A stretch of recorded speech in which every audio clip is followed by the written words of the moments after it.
Friends, now you are watching स्टीफक channel. और आज के वीडियो में हम प्रधानमंत्री और मंत्रिपरिषद के बारे में जानेंगे। तो आइए वीडियो शुरू करते हैं और जानते हैं। जैसे कि आप देख रहे हैं, आज का हमारा टॉपिक है प्रधानमंत्री और मंत्रिपरिषद। आज इस वीडियो में हम प्रधानमंत्री के बारे में, मतलब प्रधानमंत्री की योग्यता क्या है, प्रधानमंत्री शपथ कौन दिलाएगा, प्रधानमंत्री के कार्य क्या है, मंत्रिपरिषद क्या है, इन सब बारे में जानेंगे। उससे पहले आपको बता दें, इस वीडियो के अंतर्गत हम कुछ इंपॉर्टेंट आर्टिकल के बारे में डिस्कस करेंगे जो कई बार पूछे गए हैं। जैसे आर्टिकल 74, आर्टिकल 75, आर्टिकल 75(3) और आर्टिकल 78। इन 4 आर्टिकल को हम डिस्कस करेंगे और ये मोस्ट इंपॉर्टेंट आर्टिकल है प्रधानमंत्री और मंत्रिपरिषद वाले टॉपिक से। तो ये काफ़ी इंपॉर्टेंट हो जाता है आपको, तो आप ये आर्टिकल ध्यान से समझिएगा। तो आइए वीडियो स्टार्ट करते हैं और जानते हैं। तो सबसे पहले यहाँ पे हम समझ लेते हैं कि मंत्रिपरिषद और मंत्रिमंडल में अंतर क्या होता है। तो आपको बता दें कि मंत्रिपरिषद का अध्यक्ष जो होगा वो प्रधानमंत्री होगा, और मंत्रिपरिषद में केंद्रीय मंत्री, राज्य मंत्री और उप मंत्री, ये मंत्री शामिल होंगे। और वही मंत्रिमंडल में मंत्रिमंडल का अध्यक्ष होगा प्रधानमंत्री, और मंत्रिमंडल में सिर्फ केंद्रीय मंत्री शामिल होंगे। आपको बता दें कि जैसे कोई विभाग हो, जैसे मान लीजिए शिक्षा विभाग है, रक्षा विभाग है, तो उसका एक केंद्रीय मंत्री होगा। लेकिन ये इतने ब्रॉड लेवल पे होगा, इतने बड़े लेवल पे होगा, सिर्फ एक मंत्री उसके लिए काफ़ी नहीं होंगे। तो उसी के लिए राज्य मंत्री भी नॉमिनेट किए जाते हैं, मतलब राज्य मंत्री को भी रखा जाता है। उप मंत्री का काम ये होता है कि यह केंद्रीय मंत्री की संसदीय और राजनीतिक कार्यप्रणाली में सहायता प्रदान करते हैं। तो ये डिफरेंस था मंत्रिपरिषद और मंत्रिमंडल का, इसे ध्यान रखिएगा। अब आइए स्टार्ट करते हैं प्रधानमंत्री के बारे में क्या क्या है और मंत्रिपरिषद के बारे में भी। कभी कभी मंत्रिपरिषद में उप प्रधानमंत्री को भी शामिल किया जा रहा है। मतलब कई बार ऐसा होता है कि मंत्रिपरिषद जो होती है उसमें उप प्रधानमंत्री भी होता है। जैसे इस समय तो उप प्रधानमंत्री नहीं है, लेकिन कब कब रहें वो जान लेते हैं। जब पंडित जवाहरलाल नेहरू प्रधानमंत्री थे तो उस समय सरदार पटेल जी उप प्रधानमंत्री थे। और जब इंदिरा गांधी की सरकार थी, मीन्स इंदिरा गांधी प्रधानमंत्री थी, तो उस समय मोरारजी देसाई क्या थे, उप प्रधानमंत्री थे। अटल बिहारी वाजपेयी जी के टाइम पे लाल कृष्ण आडवाणी जो है वो उप प्रधानमंत्री थे। ये तो पॉइंट हो गया जब प्रधानमंत्री के साथ उप प्रधानमंत्री रहे। अब आइए आर्टिकल पर डिस्कस कर लेते हैं वो इंपॉर्टेंट आर्टिकल कौन कौन से हैं। आर्टिकल 74 कहता है कि राष्ट्रपति की सलाह के लिए एक मंत्रिपरिषद होगा जिसका प्रधानमंत्री होगा।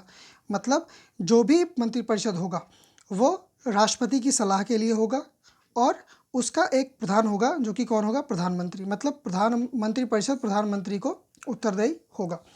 नेक्स्ट आर्टिकल है 75।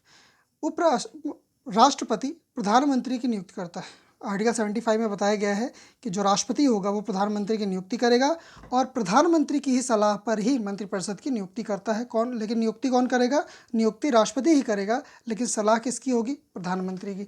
मतलब मंत्रिपरिषद में जो जो शामिल होगा वो प्रधानमंत्री की सलाह पर राष्ट्रपति द्वारा उसकी नियुक्ति की जाएगी।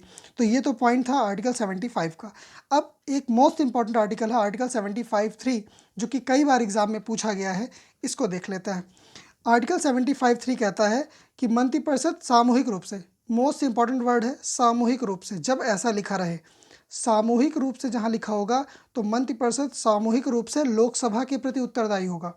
लेकिन जब मंत्रिपरिषद व्यक्तिगत रूप से पूछा जाए तो वह राष्ट्रपति के प्रति उत्तरदायी होगा। इस बात को आप हमेशा ध्यान रखिएगा। कई बार एग्जाम में आया है, कई बार एसएससी में भी पूछा गया है कि मंत्रिपरिषद सामूहिक रूप से किसके लिए उत्तरदायी होगा, तो मंत्रिपरिषद सामूहिक रूप से लोकसभा के लिए उत्तरदायी होगा और व्यक्तिगत रूप से राष्ट्रपति के प्रति उत्तरदायी होगा। ये मोस्ट इंपॉर्टेंट है, इसको ध्यान में रखिएगा। नेक्स्ट आर्टिकल चलते हैं, आर्टिकल 78। आर्टिकल 78 कहता है कि राष्ट्रपति के प्रति प्रधानमंत्री के कर्तव्य के बारे में बताया गया है। मतलब आर्टिकल 78 में राष्ट्रपति के प्रति प्रधानमंत्री, मतलब प्रधानमंत्री का कर्तव्य क्या होगा राष्ट्रपति के लिए, ये बताया गया है। इसमें प्रधानमंत्री को संघ तथा प्रशासन के कार्यों की जानकारी समय समय पर राष्ट्रपति को देने का उल्लेख। मतलब प्रधानमंत्री संघ और प्रशासन कौन कौन सा काम चल रहा है, कौन सा नहीं चल रहा है, इसकी समय समय पर जानकारी राष्ट्रपति को उपलब्ध कराता है। तो आइए कुछ इंपॉर्टेंट पॉइंट हम जान लेते हैं प्रधानमंत्री और मंत्रिपरिषद के टॉपिक से। जैसे कि आप देख रहे हैं यहाँ पे नोट पॉइंट है 91 संविधान संशोधन, मतलब 91वें संविधान संशोधन के तहत मंत्रिपरिषद का आकार लोकसभा के कुल सदस्यों का 1/15 होगी। मतलब लोकसभा में जितने सदस्य होंगे उनका 1/15 मंत्रिपरिषद, टोटल मंत्रिपरिषद में जो कुल सदस्य, सपोज करिए अगर 450 है तो वहाँ पे 15% इसका होगा। मतलब जो भी आता है 15% वो यहाँ पे होगा। मतलब जितनी टोटल सीट होगी उसका 15% ही मंत्रिपरिषद के टोटल सदस्य हो सकते हैं। भारत के पहले मंत्रिपरिषद में प्रधानमंत्री सहित कुल 36 सदस्य थे। मतलब जो पहला मंत्रिपरिषद था उसमें जो है प्रधानमंत्री सहित कुल कितने सदस्य थे? 36 सदस्य थे। ये भी कई बार पूछा गया है। उस समय पहले वित्त मंत्री जॉन मथाई थे, पहले शिक्षा मंत्री अबुल कलाम आज़ाद जी थे और कानून मंत्री भीमराव अंबेडकर जी थे। ये कई बार एग्जाम में आया है, इसलिए सिर्फ 3 को हमने डिस्कस कर लिया यहाँ पे कि पहले वित्त मंत्री जॉन मथाई, पहले शिक्षा मंत्री अबुल कलाम आज़ाद और कानून मंत्री भीमराव अंबेडकर जी थे। अब जान लेते हैं मंत्रिपरिषद की योग्यता क्या है। मंत्रिपरिषद में जो मंत्री होंगे उनकी योग्यता क्या होगी। कोई भी जो संसद का सदस्य हो मंत्री बन सकता है, चाहे वो लोकसभा से हो चाहे राज्यसभा के हो, संसद का सदस्य होना चाहिए, मंत्री बन सकता है। वह जो संसद सदस्य नहीं है वो भी मंत्री बन सकता है। मतलब संसद सदस्य हो और नहीं भी हो, बाध्य नहीं है, मंत्री बन सकता है। पर कंडीशन क्या है कि 6 महीने के भीतर उसे सदस्यता लेनी होगी, नहीं तो मंत्री पद नहीं रहेगा। मतलब मंत्री तो बन सकता है अगर सदस्य नहीं तब भी, लेकिन कंडीशन क्या है कि 6 महीने के अंदर अंदर ही उसे सदस्यता लेनी पड़ेगी, नहीं तो मंत्री पद नहीं रहेगा। सदस्यता मतलब चाहे वो लोकसभा से ले ले और चाहे वो राज्यसभा से ले ले, मतलब संसद के किसी भी सदन का सदस्य होना चाहिए। अब जान लेते हैं प्रधानमंत्री के महत्वपूर्ण पॉइंट्स क्या क्या हैं।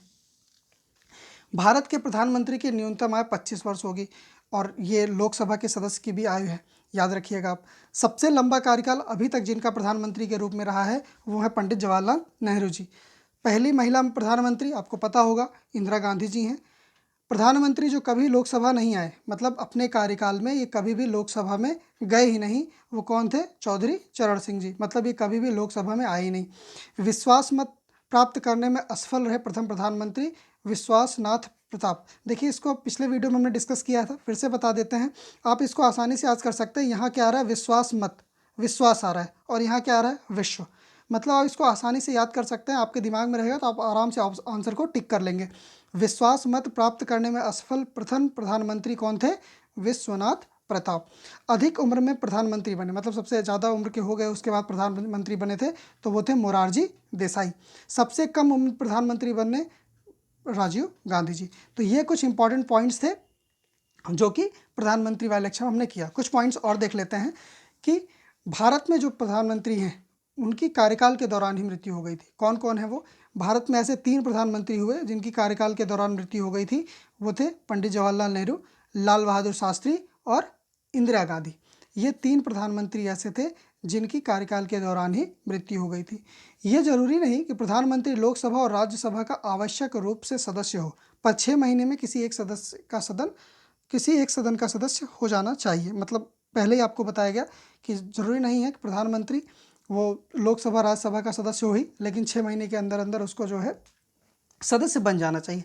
अब जान लेते हैं कि अगर सरकार गिरानी है, मतलब प्रधानमंत्री को हटाना, तो उसके लिए क्या कर सकते हैं।